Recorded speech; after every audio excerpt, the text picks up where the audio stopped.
Menstruation, a biological occurrence, has been fraught with myths, misunderstandings, and cultural taboos throughout history. To this day, despite advancements in science and education, menstruation is still often met with hushed tones and secrecy, perpetuating a cycle of shame and stigma. In the 12th edition of the Momentum Digital Saloon, we will peel back the misinformation surrounding menstruation, uncovering the truth behind the veil of taboo. From whispered conversations in school hallways to the toxic positivity messages spread, the myths and stigma surrounding menstruation persist in our modern society. We'll explore the various views about menstruation in different societies and cultures.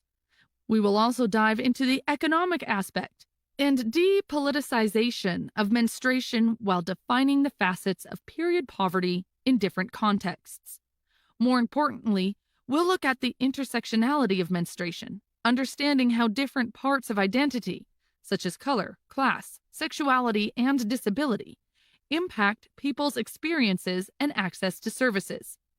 Join us for a thought-provoking discussion on menstruation and periods, featuring 3 dynamic speakers from diverse backgrounds. Together, we'll delve deep into breaking the stigma and dispelling misconceptions surrounding this important topic. Get ready for an engaging conversation that goes beyond the surface level. Don't miss out and stay tuned for more details. Hi, everyone. Thank you for being with us. I'm Chaza Akik, and I'll be moderating the session today on the politics of periods and menstrual cycles, with a focus on period poverty. How do we understand it, and what can we do to tackle it? Before we get started, I would like to introduce to you the 3 speakers with us today. We start with Nandidni Chudhury. Nandidni oversees the Office of Women and Gender Services at MIT. In her role, she works with campus partners to build support systems for undergraduate and graduate students and create programs that uplift women and non-binary folks. Nandidni works with MIT campus partners and student organizations as well to advance the mission and vision of the Margaret Cheney Groom study, Social Space for All Women and Non-Binary MIT Students. Thank you for being with us today, Nandidni. The second speaker with us today is Pleun Andriessen. Pleun is a seasonal facilitator, concept designer, and menstrual health advocate. Through her business, Work Your Flow, Pleun delivers engaging corporate sessions exploring how hormones impact the workplace. She equips participants with practical tools, which she will define or explain to us later on as bloody practical tools, to harness their menstrual cycles for better focus, energy, and creativity in daily planning. With a rich background in humanitarian efforts and wellness, Pleun offers insightful, sustainable strategies for integrating hormonal strength into everyday routines. And last but not least, we have with us Vanessa Zammar. Vanessa is the co-founder of JEYETNA. She holds an MA in sociology. Her feminist perspective is one based on intersectional political solidarity and sisterhood. She works as a senior research assistant at the Asfari Institute for Civil Society and Citizenship at the American University of Beirut. She is Swiss-Lebanese and has established her life in Beirut since 2018. So thank you for being with us, all of you. And just as we start, it would be great, maybe as a first topic for us to explore together is if each of you could talk about what does period poverty mean in the context of your work. And maybe I could start with Vanessa. Thank you, Chaza, for the lovely introduction and for the time today. So yeah, in the Lebanese context, in the past 4 years now, where we've been in a protracted crisis, multiple crises, period poverty is an issue as much of emergency, but also of sustainable planning and long-term thinking. And in the context of the Beirut port explosion and the pandemic, it was dealt with in a urgency manner, but now after being in a crisis for 4 to 5 years, we are all learning to plan better also and to think more comprehensively about the topic. So I will delve more into it later. Thank you very much. Pleun, please. Yes, definitely. Thank you. So in terms of the context that I work in, which is mainly with individuals and organizations that are based in different countries in the EU, what I think period poverty, what it means in that context, as on any context, is multi-layered, and it definitely also refers to the lack of access to menstrual hygiene products and access to adequate sanitation facilities. And one I would like to highlight also is education, because I think what I encounter a lot in the work that I do is not just, it's the gap of knowledge, and more so is the gap of available resources for people to use in order to educate themselves on the topics, on their own body, but also what kind of impact that has on their daily lives. Because I think that is the main nexus of what I work with, is like, how does the menstrual cycle, how does it impact on the daily life, and what do you do with that information? How can you use it, and how is there something that you can support yourself with that information? And I think that is just a really, really big gap that I see in my context. Perfect. Thank you very much. Nandidni? Hi, everyone. And Chaza, thank you again for the warm introduction, and very happy to be here. So as Chaza mentioned, I'm the Assistant Director for Women and Gender Services at MIT. So I primarily work with all women and non-binary undergraduate and graduate students in bringing intersectionality in their coursework. And many of their courses are centered in STEM. And so one topic of intersectionality that we discuss is menstruation health equity and period poverty. And we look at how STEM, specifically bioengineering, can mitigate period poverty by developing methods to create affordable period products for small-scale manufacturers to use locally sourced materials from different communities to create affordable and high-quality menstruation products for communities, whether it's domestic here in the United States or in the global health context. And a second topic that we discuss is community engagement with unhoused communities in Boston, Massachusetts, here in the States. Community engagement is actually a critical learning point for these students because they're so siloed in their coursework here at MIT. They don't receive much of an education around community engagement and working with the communities that surround their silo. So some of them are unaware that period poverty is a health equity concern for women, girls, transgender, and non-binary individuals who are unhoused. So we discuss ways about where they can give back to the community, whether that's through reproductive and sexual health education sessions, menstruation health product drives, volunteering at local shelters to donate care packages with menstruation and self-care products.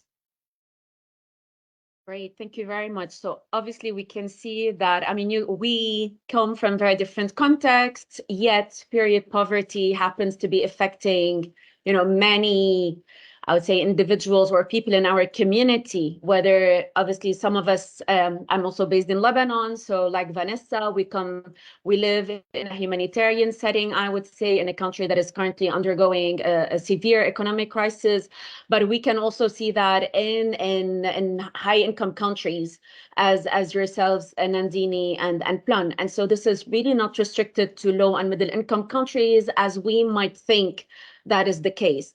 And I have to say, I mean, even myself coming, and Lebanon has been is a middle income country, and the refugee crisis has been, since 2012 with the influx of Syrian refugees. But the term period poverty only became a term that is used in the media or among the community was only in 2018, 2019, when the Lebanese actually started being affected. But again, I mean, it's just to reflect on that it affects so many of us. And if we look around us, unfortunately, way more people than we think are affected by it. So thank you very much for highlighting that. But also through your, intervention, we understand that period poverty is a political matter too. So how are you addressing, or how are we addressing the issue of economic justice for period poverty? Maybe you could reflect on that, and maybe here I could start with Pleun, if possible. Yes, definitely. I've been reflecting a little bit on this question, and I've been focusing a bit on what the political influence and economic influences on the workplace, because I think there's a lot of people that struggle with their menstrual cycle and therefore have limited access to a job or to a particular workspace. And then even if there is the access, then there is also limited to no resources for support for people who actually suffer in with their menstrual cycle, for example. And I think what you've seen recently, especially here in countries like, I'm from the Netherlands, but also in Spain, there is a more of an awareness campaign, or there's more awareness and there's more of a political discussions on what is the responsibility of the employer and what is the responsibility of the government to provide and support people within their journey, and making sure that they have access to equal employment. And for example, in Spain, there's now a new law that gives people paid menstrual leave, for example. And in the Netherlands, since last year, I think last year was the first time that there have been changes in particular collective labor agreements, where there's been options added for tailor-made approaches for people who struggle with their menstrual cycle at work. So it still then requires people to come up to their employer and be like, I struggle with this, I would like some support, but then there is at least an opportunity for that discussion, and then there is support mechanisms in place from a more systemic perspective. And I think one interesting thing to highlight here, that those changes, or those how do we call it, the developments, so to say, in the fields are also controversial, because those policies, for example, allow people to kind of still go home and suffer in silence instead of being supported and supported in finding maybe help or medical support they actually need. And it also, if it allows people to go home and work less, it does also affect potentially, or like there's a higher risk for organizations to take that into account when they're hiring people. So it's controversial in the sense that it can be a support system, but it can also be a tool for actually increasing the gap when it comes to period poverty at the workplace.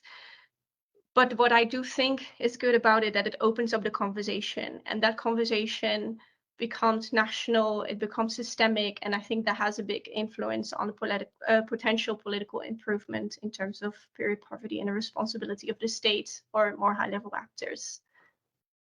Yeah. Great, thank you. And actually, you've talked about the workplace, so I'll go to Nandidni, because really that's where your work is. So maybe you could tell us a bit, how do you think we can address the issue of economic justice for period poverty?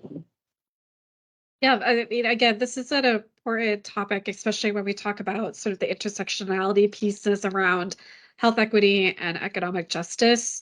So as you know, most of us know, for people who menstruate, access to affordable and hygienic period products is a necessity. So I think globally, right, not just in the United States, but in the global health context, there's a lack of pads, tampons, menstrual cups, or even just basic, safe, and hygienic facilities to use and dispose of period products, and that can affect the attendance at work, at school, or even just participation in aspects of daily life. And I know Pleun and Vanessa will address a little bit more around the context of economic justice and global conflicts. So I'm excited to hear a little bit more about that. But across the board, studies have shown that about 500 million people, which includes women, girls, and transgender and non-binary individuals, don't have access to any facilities or products that they need to manage their period. So this is where I think my work with academic research and with the students that I work with at MIT, this is where I see bioengineering specifically can assist in mitigating this inequity in the context of economic justice. So I know that there are students here at MIT and other technical schools such as Stanford that are actually working to change this.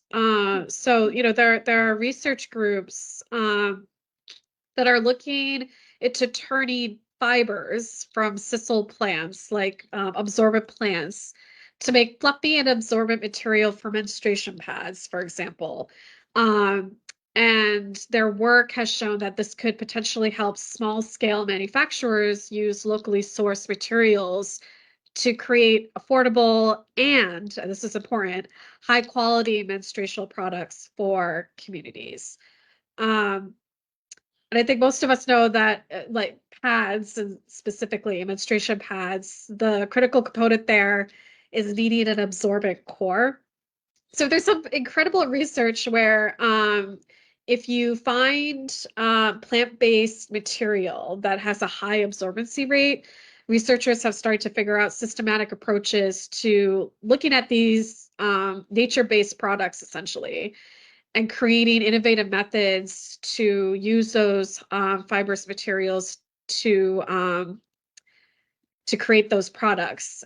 And in the context of economic justice, the bioengineering groups have also started to look at how they can do this in the most cost-efficient and affordable and sustainable methods to deliver these products to communities so that the manufacturers don't run into the risk of losing money while simultaneously allowing communities who are undergoing period of poverty to receive sustainable and high quality materials. So making sure that you're covering those bases. So I think that's my example of how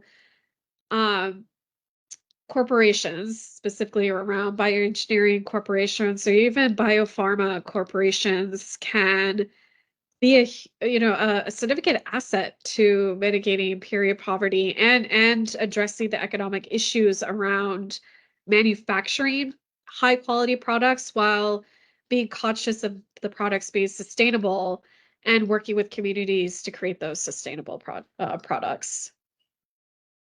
Just a follow-up question, Nandidni, are you aware of any initiatives from, I would call them like the corporate sector, to actually move in that direction? Yeah, so I think the best example is actually looking at Stanford. So Stanford has been the leading research institute where they've partnered with, I think, with local manufacturers within the California state. And I think they've started to look at global health contexts where their research is partnering with different bioengineering corporations to create these products for the state of California. So starting out on the micro level, and then as their research gets more traction, there'll be more funds and more grants available for them to take it to the larger scale conversation.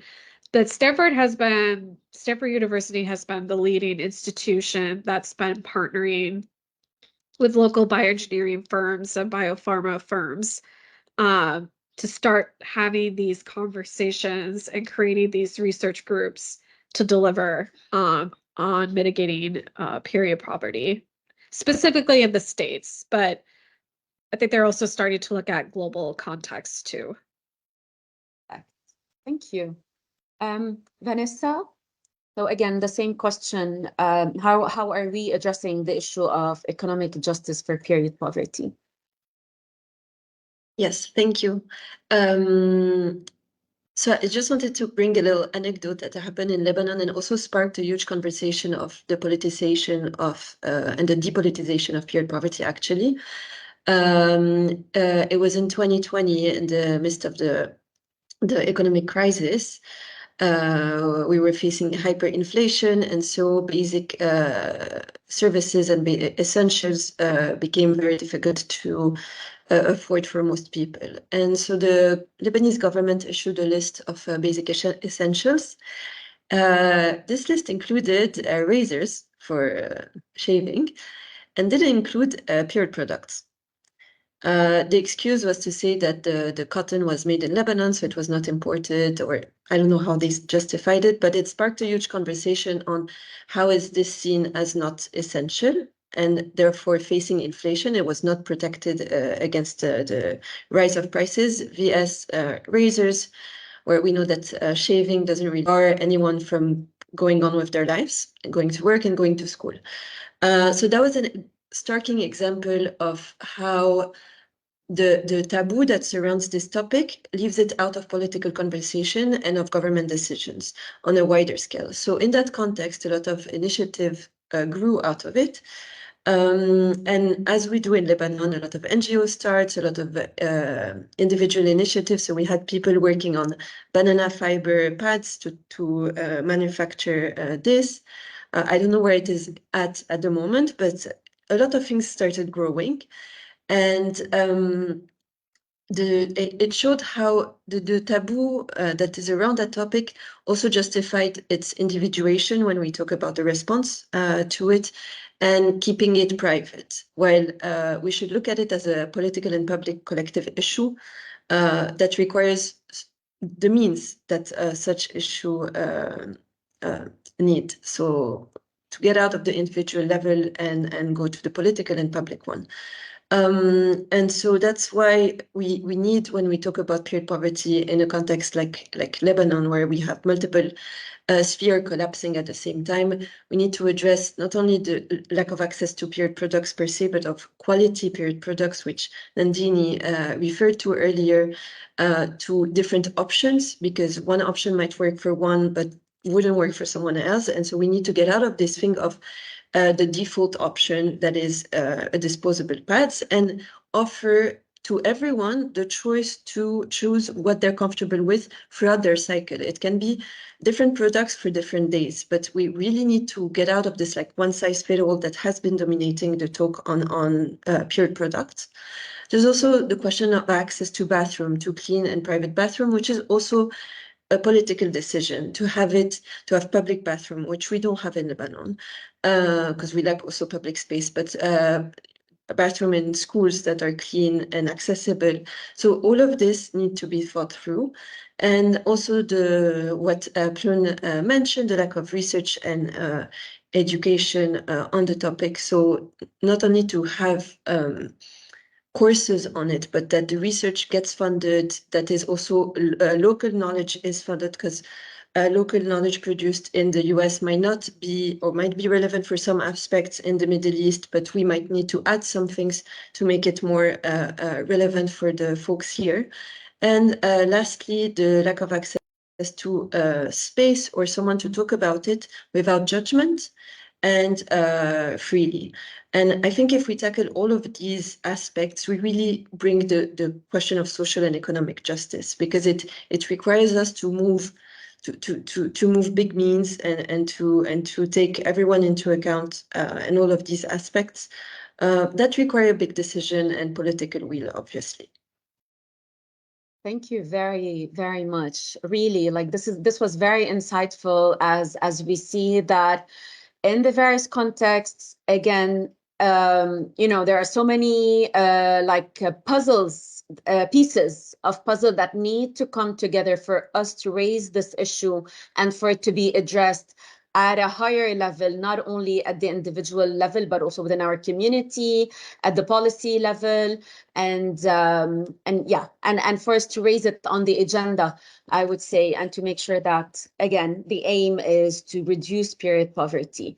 And so that takes us to, I would say, our last main topic that we would like to discuss, and that is, based on your experiences, and obviously the audience members with us here would like to know maybe how in their context they could help in improving period equity and reducing period poverty in their own spaces. So maybe you could reflect on your own experiences. They will, I mean, obviously that you work at different levels. So we'll start with Nandidni, who works at the institutional level. Vanessa works more at the community level. Pleun works more at the personal level. And so maybe we could, you know, reflect on this. Maybe you could tell your story, your success stories. And so our audience members can leave with some practical options maybe, or practical ideas for them to, you know, in case they would like to tackle this topic. Thank you.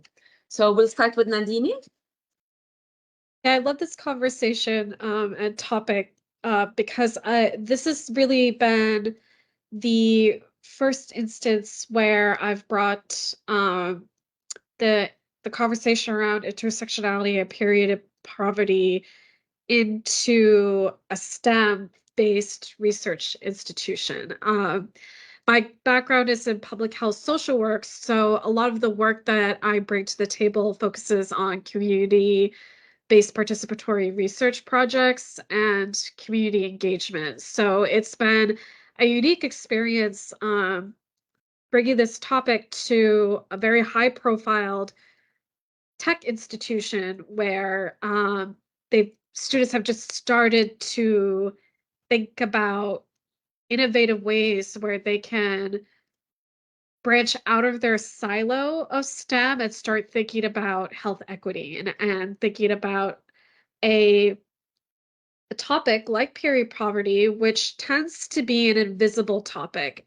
All of us, I think, know that this period poverty is something that needs to be addressed. It's still a quiet subject, as Vanessa and Pleun have talked about, where many communities still view menstruation as a stigma. It's a topic that we don't discuss because we think it's disgusting or gross or just nobody's interested. But it's important to talk about because it affects a large section of the global population. And so for me, I think if audiences, if you know the audience here, if you are working in a bioengineering or even a biopharma research institute, such as Stanford or Massachusetts Institute of Technology, MIT, this is a fantastic opportunity to encourage research teams to think critically about health equity and period poverty and start to think about how you can develop high quality and affordable period products. And as Vanessa mentioned, developing diverse products, right? So not just singular products like pads or tampons, but thinking about a diverse product line that is equitable to different bodies, right? As Vanessa mentioned, not one size does not fit all bodies. And like I mentioned before, I look at the benefits of community participatory public health research projects where, you know, research groups partner with local communities to conduct health equity work. So again, I think this is another excellent opportunity for global health research groups to partner with global communities, to partner with bioengineering and biopharma companies to find sustainable material within their countries to create these period products that benefit all. So by that, I mean it benefits the manufacturer in being able to participate in a meaningful health equity research project. And then it also benefits the community where they get a say and they have a stake in the project. So you're not alienating the community, you're bringing the community as a equitable partner in this work, because there are many instances on the global context where colonization and where colonization can play a very negative role in how research groups work with global health communities. So it's just important to recognize that when you talk about global health contexts in that way. So I hope that's helpful to the audiences listening in. Thank you, Nandidni. Thank you very much. Vanessa? From your experience. Yes, thank you. Yes, so as JEYETNA, we work more on the community level. It was a decision contextualized with the lack of government interlocutors that we have. So we decided to focus our energy on strengthening at the community level with the concerned population. So what we do is that we do discussion circles where we guide the conversation with the documentary that was directed by my co-worker Evelina, who directed an amazing documentary called JEYETNA, so it's the name of our collective too. So Evelina Llewellyn and a team of 10 Lebanese women worked on depicting 10 portraits of period poverty across the country from different geographical backgrounds and different age group. And so we use this to start conversation. We use 3 or 4 of them. And the knowledge is there. It just needs the space and time allocated to it. And so what we do is that we use the documentary to kind of break the ice, and we talk about puberty, menopause, transmission within the family, how we talk about it, what kind of words we use. And I think that's something that can be replicated in all our circles on an informal level with your friends, with your family, but just asking around you, how was your first period? Did you know enough about it? Were you prepared? What was the word used in your family? And all with this, you already have so much to work on and to deconstruct, because one might have had a very positive experience where their parents bought cake and celebrated that. One didn't know at all. And this is across class and across background and across borders. We've done online sessions. We had similar experience from refugee camps in Lebanon to students in Europe who, in a group of 10, there's all these variety of first period experience. So it's to kind of break the taboo within your circle is already a big step, and will help also deconstruct the bias regarding what we call hygiene, which is still very much used in the development sector. As feminist activists, we prefer to speak about menstrual health and right and menstrual justice, because the topic of hygiene still carries the idea that it's clean via dirty, which period blood is the most clean blood in our body because it's regenerate every month. So we're done with that. And so it's watching the language, what language is used, and mainstreaming it in everything that we do, meaning that it shouldn't be on Menstrual Justice Collective to do the whole work. Because we get a lot of this, for example, when there's crisis. Last year, there was an earthquake in Syria, and people forgot to put menstrual products in the list of things to gather. And then they started reaching out to us saying, we're going to send you this and you'll distribute. And I was like, no, like, we're a small collective. Of course, we can channel a bit of it, but the idea is that everyone does the shift in their mind that period products are essential and should be mainstream everywhere. So when we think of workplace, when we do workshops, have period products in the bathroom, in whatever spaces we are, to make people who menstruate comfortable, having painkillers with us, because period products don't stop to just what we bleed on, but also like everything that comes with period pain. And so to kind of channel it in everything we do. Unfortunately, now it's still siloed in the menstrual health discussion, but it should be something that's widespread and part of planning when we talk about planning projects and others. Great. Thank you very much, Vanessa. And so, Pleun, maybe you could reflect on this as well from your perspective, from your type of work. Definitely. And one thing that Vanessa also mentioned earlier, and that really resonates with my work, is the creation of an availability of a judgment-free zone or space for it to talk about. And I realized that for the last couple of years that I've been doing this work, even if I was coaching people one-on-one, if I was hosting workshops in a work setting or an outside of work setting, if I was just on the street talking to people or at an event explaining what I would do, I have not met a single person that didn't have a story, that didn't want to share, that didn't want to engage in a conversation. I still have to encounter that person that doesn't have anything to say. If maybe it exists, and that's completely fine, but that, to me, that was just such that is and continues to be such a telling anecdote of the need for there to be a space, because people want to, they feel they have stuff to say, they have struggles, but they also have interesting experiences. They may have really positive experiences or just something that I cannot quite figure it out. So I think that is just one of the biggest things that I encounter in my work. What I would say, if I really speak to the individuals, or really to the people watching this, and the first question would be like, do I want to know more about my cycle? Do I want to know more about my period?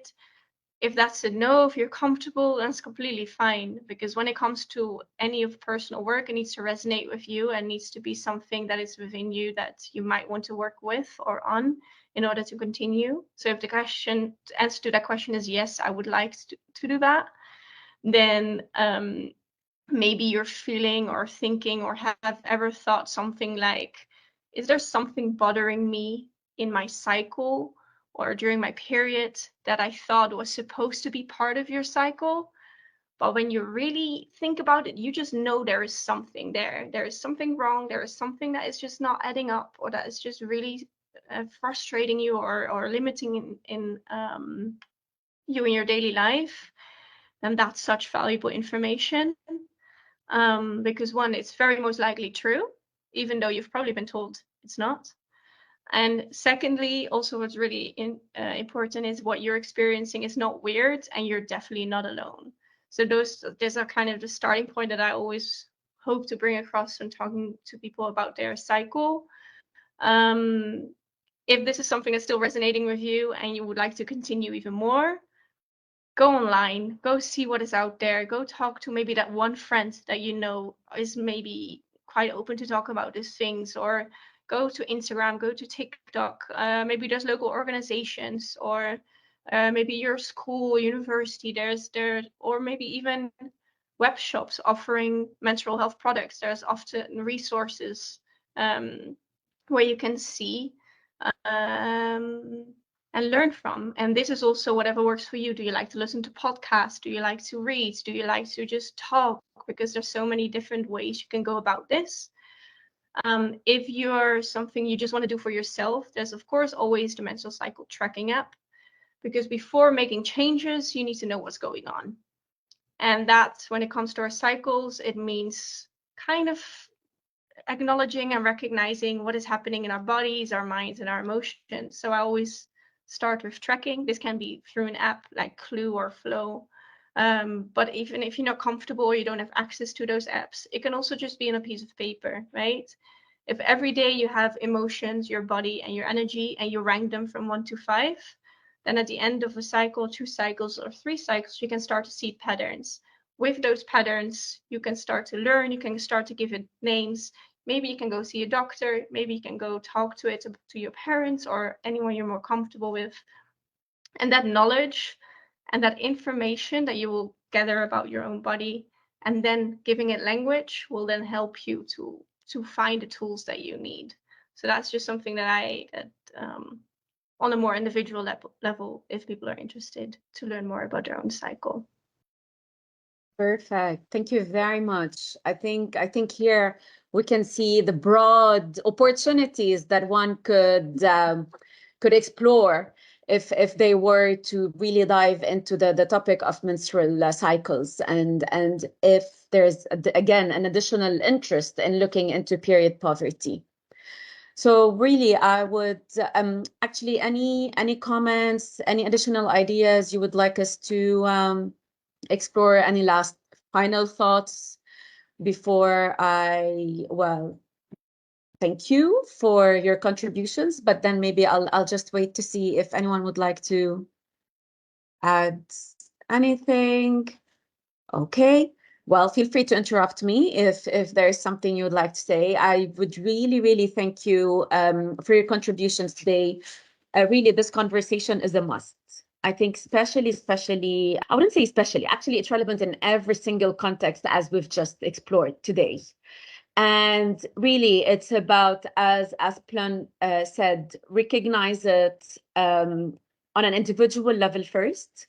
And then if we are willing and ready, is to act on it, whether at the community level, at the policy level, at the institutional level. I mean, again, as we could see, this is an issue quite, that affects, or that is part of so many different environments, work environment, school environment, healthcare environment, etc. And so it's very it's very important for us to be aware of it, and then if interested to act on it. Vanessa, please.